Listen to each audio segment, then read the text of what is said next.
Ataque confirmado a vehículo oficial habría sido al auto de la nieta de Joe Biden. Trump planea detenciones y deportaciones de inmigrantes indocumentados si es reelecto. La Casa Blanca anuncia reunión entre Biden y López Obrador el próximo viernes en San Francisco. Accidente entre camión y autobús de estudiantes deja al menos 6 muertos y 15 heridos en Ohio. Autoridades capturan a 17 miembros de la Mara Salvatrucha en Los Ángeles por tráfico de droga. La ciudad de Los Ángeles pagará $8 millones a Hispano por condena injusta. Lo dejaron 12 años en prisión. Rafa Márquez dirigiría al FC Barcelona en reemplazo de Xavi. María Celeste juzgó fuertemente la entrevista que le hizo Enrique Acevedo a Donald Trump. Le faltó colmillo. De regresar a la Casa Blanca, Trump va por la revancha y una purga en varios frentes. Este lunes, el Servicio Secreto de Estados Unidos confirmó que 3 individuos atacaron el domingo por la noche un vehículo gubernamental desocupado, que según informes de medios como CNN, pertenece a Naomi Biden, la nieta del presidente Joe Biden. A través de un comunicado emitido por Anthony Guglielmi, jefe de prensa de la Agencia Federal del Departamento de Seguridad Nacional, el servicio secreto reportó que en la noche, alrededor de las 23:58 horas, en el vecindario de Georgetown, en la capital Washington, D.C., agentes sorprendieron a 3 individuos rompiendo la ventana de un vehículo gubernamental estacionado y desocupado. Durante el incidente, un agente federal disparó su arma reglamentaria y se cree que nadie resultó herido. Los delincuentes huyeron rápidamente del lugar en un vehículo rojo. El servicio secreto aseguró que no hubo amenaza para ninguna persona protegida y el incidente está siendo investigado por el Departamento de Policía Metropolitana de D.C. y el propio servicio secreto. El comunicado no menciona a quién pertenece el vehículo atacado, pero medios como CNN afirmaron hoy, citando una fuente familiarizada con los hechos, que el agente que repelió la agresión es responsable de la seguridad de Naomi Biden, una de las nietas del presidente estadounidense. No está claro si Naomi Biden estaba presente o cerca en el momento del incidente, aunque el vehículo atacado estaba vacío.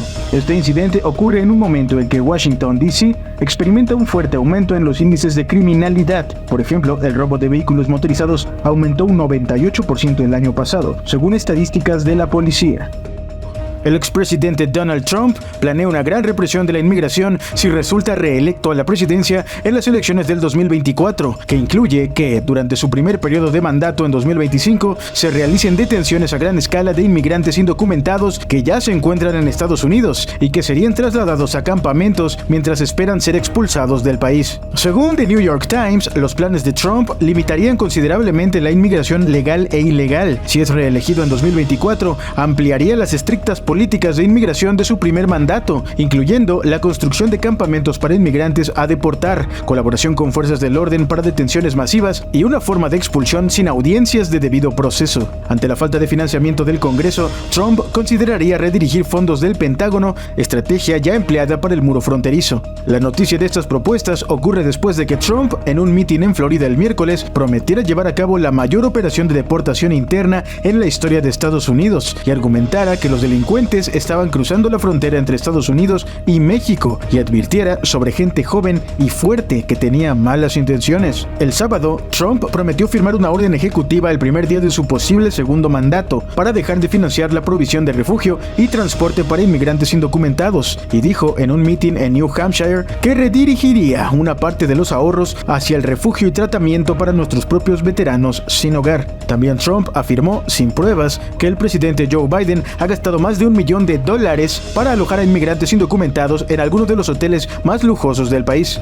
Stephen Miller, un ex alto funcionario de la administración Trump y encargado de la política migratoria, advirtió al New York Times que Trump utilizará plenamente los poderes federales para implementar medidas migratorias drásticas con el fin de evitar la necesidad de crear una nueva legislación sustancial en materia de inmigración. Durante el primer mandato de Trump, se basó en órdenes ejecutivas para implementar su política migratoria, muchas de las cuales fueron impugnadas en los tribunales, un escenario que Miller reconoce podría repetirse en caso de que Trump logre un segundo mandato. Amar Moussa, portavoz de la campaña Biden-Harris 2024, describió las políticas de Trump y Miller como extremas, racistas y crueles, destinados a sembrar el miedo y división de la nación, apostando por una estrategia de elección basada en una sociedad temerosa y dividida. La Casa Blanca dio a conocer que el presidente Joe Biden se reunirá con el mandatario de México, Andrés Manuel López Obrador, al margen de la cumbre de la cooperación económica Asia-Pacífico. El anuncio se da luego de que el presidente mexicano adelantara en su conferencia matutina que buscaría un diálogo para tratar el tema migratorio e insistiría que se apruebe en ese país un programa de apoyo para diversos países de la región. Sin embargo, la secretaria de prensa de la Casa Blanca, Karine Jean-Pierre, confirmó que se trataría de un encuentro personal, donde ambos mandatarios discutirán los esfuerzos en curso para fortalecer la relación bilateral entre Estados Unidos y México y abordarán cuestiones de interés compartido.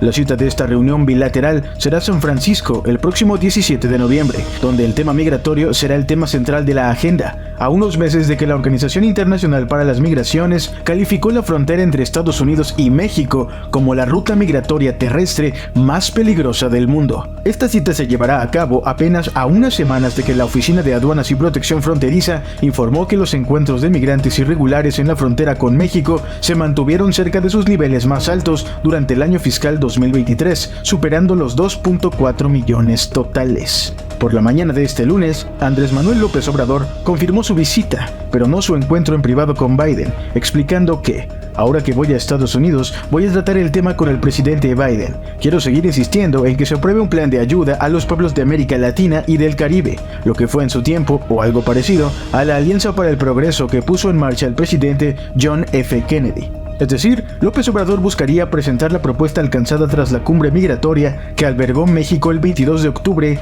con Belice, Colombia, Costa Rica, Cuba, El Salvador, Haití, Honduras, Panamá y Venezuela, que concluyó con un rechazo a las medidas coercitivas y la petición de más alternativas legales para la migración. Se trata de la cuarta reunión bilateral entre Biden y López Obrador, tras los encuentros que mantuvieron en 2021 y 2022 en Washington y en enero de este año en la Ciudad de México.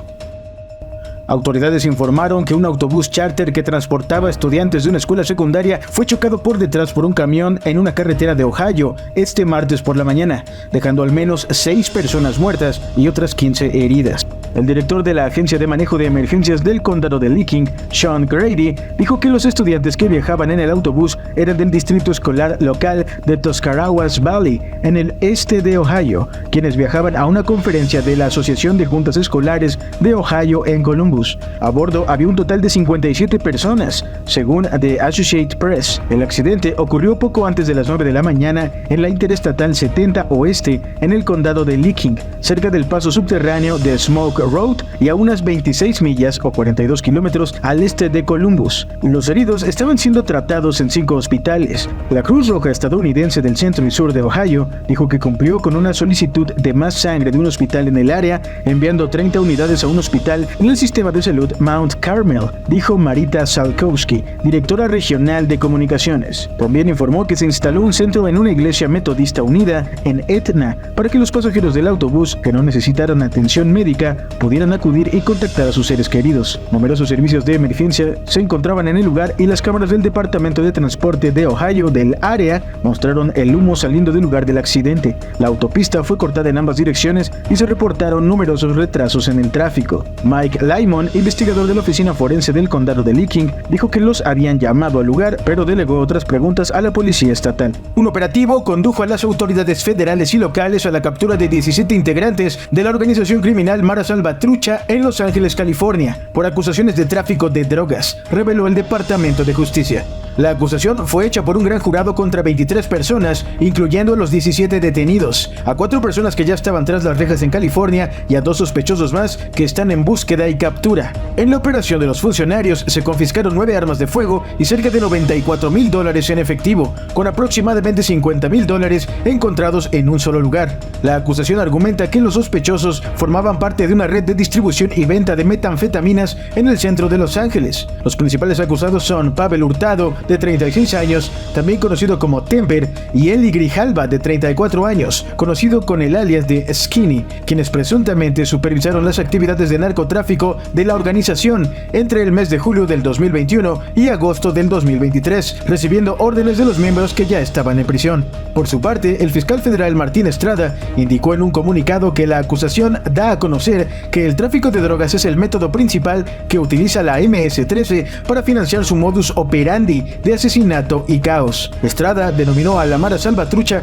como una de las organizaciones terroristas más grandes y violentas de América del Norte, que perpetúa un ciclo de violencia y destrucción, cuyas víctimas suelen ser inmigrantes de Centroamérica y México y otros latinos. Asimismo, Michelle Moore, jefe del Departamento de Policía de Los Ángeles, opinó que las detenciones tendrán un impacto significativo en la comunidad. La Mara Salvatrucha se formó en Los Ángeles a mediados de la década de los 80. Actualmente está compuesta por decenas de miles de personas en al menos 10 estados y varios países centroamericanos, en específico El Salvador, según datos del Departamento de Justicia. La ciudad de Los Ángeles acordó pagar $8 millones a Rubén Martínez Jr. y a su esposa María, como compensación por los 12 años que él pasó en prisión por unos robos que finalmente se comprobó que no cometió. Rubén fue acusado por una serie de robos y arrestado el 1 de junio del 2001, recibiendo una condena de 47 años y 8 meses. Rubén siempre afirmó que estaba trabajando cuando ocurrieron los crímenes, en Studio City, lejos de donde sucedieron. Al no tener automóvil y sin investigar a testigos que pudieran confirmar su coartada laboral, se presentó una queja ante la unidad de revisión del fiscal del condado de Los Ángeles. Esto llevó a fiscales e investigadores a buscar nuevas pruebas, lo que finalmente condujo a la exoneración de Martínez. La liberación de Rubén lo emocionó profundamente, ya que significaba reunirse con su esposa María, con quien se casó el 9 de diciembre del 2000, pero fue arrestado el 1 de junio del 2001. María, a pesar de las dificultades, siempre creyó en la inocencia de Rubén y se mantuvo a su lado, desafiando las sugerencias de divorcio de otras personas. La firma nacional por los derechos civiles, Neufeld, Scheck, Brosting, Hoffman and Freudenberger, LLP, que presentó la demanda contra la ciudad, considera este acuerdo como extraordinario y uno de los mayores pagados por Los Ángeles. Este fallo reconoce la angustia de Martínez y su familia por la condena equivocada y pone en evidencia la mala conducta policial revelada durante la demanda civil. El abogado Nick Brostin agregó que, hasta antes del acuerdo de $8 millones en septiembre del 2023, las autoridades municipales afirmaban que los oficiales no habían hecho nada malo, a pesar de múltiples evidencias contundentes de su mala actuación. La demanda reveló una mala investigación por parte del Departamento de Policía de Los Ángeles, con oficiales utilizando tácticas inapropiadas para obtener identificaciones falsas, además de ocultar deliberadamente pruebas de la inocencia de Martínez. María, la esposa de Rubén Martínez Jr., dijo que la división Holdenbach del Departamento de Policía de Los Ángeles acusó falsamente a su esposo Rubén, privando a la familia de su presencia durante 12 largos años. La demanda de Martínez contra la ciudad de Los Ángeles incluyó a los oficiales y detectives Anthony Razzo, Salvador Lizárraga, William Eagleson, Gilbert Silva, Jesús Lin y Marilyn Dross. Tras su liberación en noviembre del 2019 y este fallo de reparación de daños, Rubén se dice agradecido con Dios porque pudo finalmente comprobar su inocencia. Nuevamente, el FC Barcelona se encuentra en aguas turbulentas. La leyenda mexicana Rafa Márquez, actual técnico del equipo B, es el principal candidato a dirigir el plantel principal en caso de que Xavi Hernández sea despedido, según un reporte desde España. El entrenador, que para esta campaña ha sido complacido en todas sus exigencias de jugadores y que cuenta con un gran nivel en su plantilla, aún no ha podido concretar la clasificación a los octavos de final de la UEFA Champions League. Esta situación, sumado a resultados que no gustaron en la directiva culé, como la derrota en el clásico frente al Real Madrid o al revés inesperado en el UCL frente al ucraniano Shakhtar Donetsk, han disminuido mucho el crédito de Xavi en la institución. De acuerdo al programa El Chiringuito, en este contexto el elegido a tomar el relevo de forma interina es Rafa Márquez, quien celebró 12 títulos en 7 temporadas con la camiseta azulgrana en su época de jugador y que hoy se encuentra en su segunda temporada dirigiendo al Barça B con relativo éxito. Es un técnico que enamora a la directiva y conoce la casa, explicó José Álvarez, analista del programa español, sobre la ponderación que tienen en el Barcelona sobre el mexicano. Explicó que los dos escenarios que el presidente Joan Laporta y su director deportivo manejan para que el Kaiser tome las riendas del plantel son ya mismo en caso de un fracaso o en junio, si Xavi no logra cumplir los objetivos trazados. Rafa Márquez, a cargo del Barcelona Athletic, pasa por un gran momento, hilando con los juveniles 5 victorias consecutivas en la tercera división del fútbol español, resultados que desde hace 7 años la filial no registraba. El primer escenario para que el mexicano Rafa Márquez se convierta en nuevo entrenador del FC Barcelona es uno de caos y fracaso inmediato, con el equipo quedando fuera de la Champions. Xavi Hernández aún no conoce lo que es trascender en esa liga y en esta temporada, tras el último traspié frente al Donetsk, y en caso de no lograr resultados favorables en los próximos 2 encuentros, podría quedarse fuera.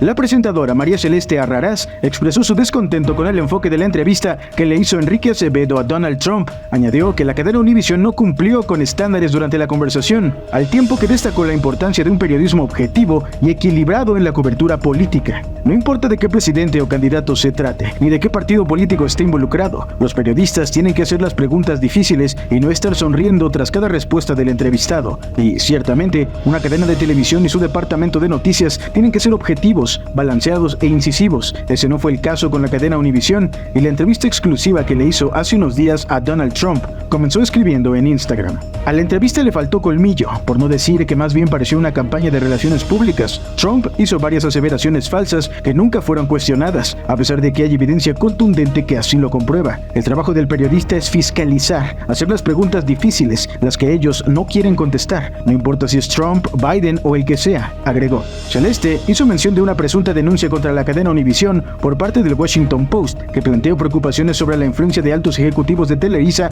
en la cobertura del proceso electoral en Estados Unidos. El periódico Washington Post acaba de sacar una seria denuncia contra la cadena Univision por, entre otras cosas, haber llevado la entrevista a 3 altos ejecutivos de Televisa, que son muy amigos de Trump y de su yerno. No me quiero imaginar el estrés que eso le añadió al entrevistador Enrique Acevedo, a quien conozco y aprecio. Sus jefes, buenos amigos del entrevistado, escuchando cada palabra. Por eso hay preocupación en los medios y entre los periodistas de la cadena sobre la influencia de estos ejecutivos en la forma en que se cubre el proceso electoral en Estados Unidos, dijo en su perfil en la red social de La Camarita. Arrarás finalizó escribiendo: no estamos ni en Cuba ni en Venezuela, donde la prensa es amenazada cuando alza la voz ante cualquier tendencia antidemocrática.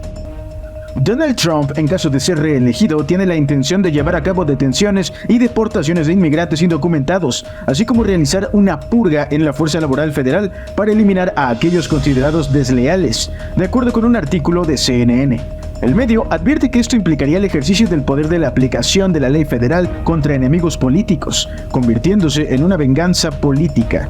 Según CNN, Trump y sus aliados buscan una transformación radical del gobierno federal, ejerciendo el poder ejecutivo de manera sin precedentes. A pesar de los posibles desafíos legales, Trump ya trabaja con un equipo que estudia la Constitución para enfrentar impugnaciones y encontrar soluciones alternativas para implementar políticas desde el primer día en caso de recuperar el poder. Además de los planes de acorralar a inmigrantes indocumentados y crear lo que se puede considerar enormes campos de concentración, Trump buscaría un mayor control de la Casa Blanca sobre el Departamento de Justicia para vengarse de sus críticos, incluyendo antiguos aliados. Su objetivo sería desmembrar el sistema de justicia actual, despidiendo a fiscales marxistas radicales, como los ha llamado, y eliminando restricciones legales para instalar aliados ideológicos en el gobierno federal.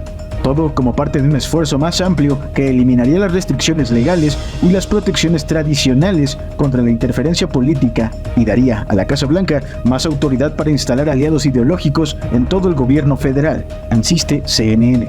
Además, parte de los planes de Trump sería reclasificar a decenas de miles de trabajadores de la función pública como empleados a voluntad, una medida que haría mucho más fácil despedirlos y así eliminar a los burócratas deshonestos.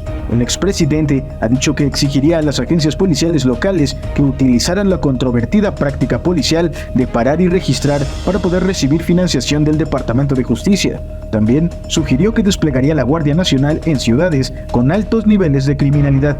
En lo que respecta a la economía, Trump fijaría aranceles generales sobre todos los bienes importados, lo que indica un enfoque agresivo de la política comercial con especial atención a China, como ya lo hizo en su anterior mandato.